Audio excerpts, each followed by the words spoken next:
and welcome back to my channel. So today I'm here to film a product. I'm here to film a video that I don't think I've ever filmed on my channel before, or I really don't film it that often.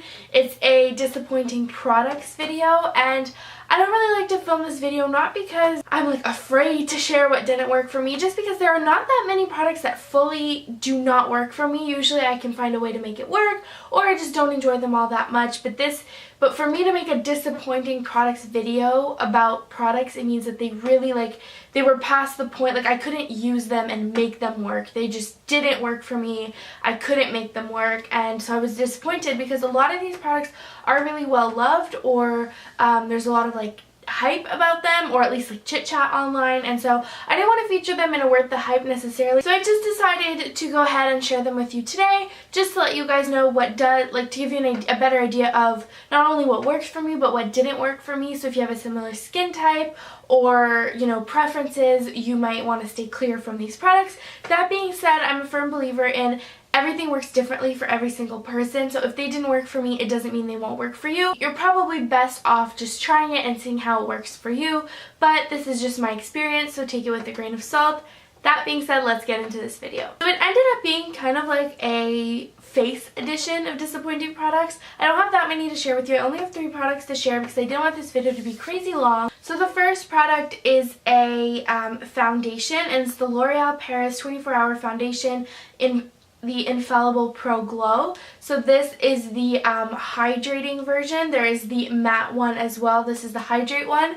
And I am so sad that this did not work for me, because putting it on my face, I loved the way it looked. It looked absolutely incredible on the skin, on my dry skin. The formula on this was amazing and I loved it. I thought it was going to be my new go-to foundation, and it was affordable because it's drugstore prices, but unfortunately it broke me out like absolute crazy. I couldn't understand why I was getting all these little bumps all of a sudden everywhere on my face, and so I knew that it had to be something that I started using, and that was the only thing that I switched up. And as soon as I stopped using it, my skin started to clear up. So unfortunately that did not work for me, and I only used it for about a week, maybe 10 days, and I really loved it until I started to notice that it was really affecting my skin. And it wasn't even the kind of thing that I could push through, because I tried to keep using it for a little bit to see if my skin would get used to it, and it just kept getting worse and worse.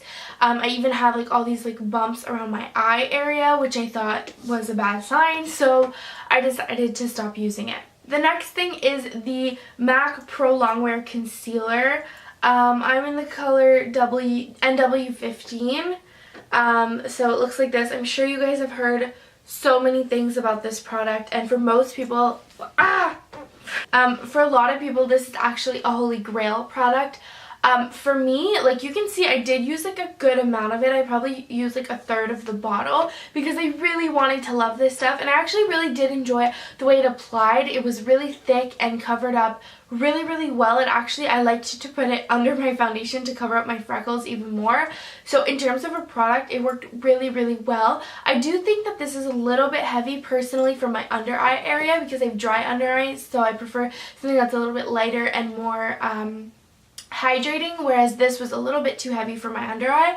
But as a face concealer, I loved it, except it had that same problem that it broke me out like crazy.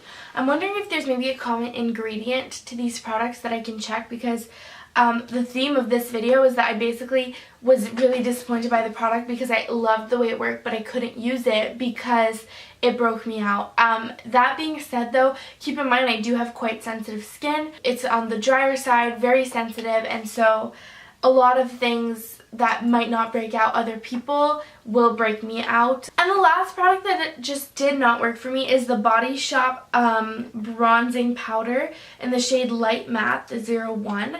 This powder it has that honeycomb pattern to it. It was so nice, and the color was so perfect for my skin, and it was relatively reasonably priced, and I really loved this, as it can work almost as a contour but also as a bronzing. So if you don't want to put too much work into contouring and that kind of thing, this just loosely put in those places on your face really help to just sculpt the face and like shape you a little bit without it being too much of a hassle to do the whole contour thing. I was loving this product. I heard about it from Estee, and it worked well for her, and I thought it would work well for me, and it did. But I started to notice that just in that very contoury spot that I was using it, like this area here, I started to break out just in that one line. So I knew, of course, that it had to be this product because that's the only product that I placed just in that one spot, and that's the only spot that started to break out. So, which is a really weird spot for me to break out. It's not a usual like hormonal spot like my chin where that's just like completely separate. Like the spots that I was breaking out with these products were very specific to where I was using them, which is how I knew. I was really disappointed because I really did enjoy it, but I couldn't keep using it because it just made my skin had too much texture while I was using it.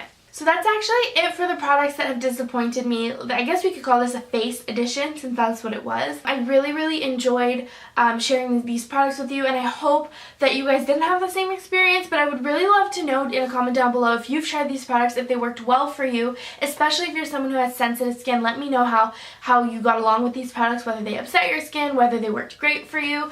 And if you've never tried these products, then feel free to leave me your comment with products that have disappointed you, and for whatever reason that may be. I would love to know. Thank you guys so much as always for watching this video. I really hope you enjoyed. Give it a thumbs up and subscribe, and I will see you next week. Bye!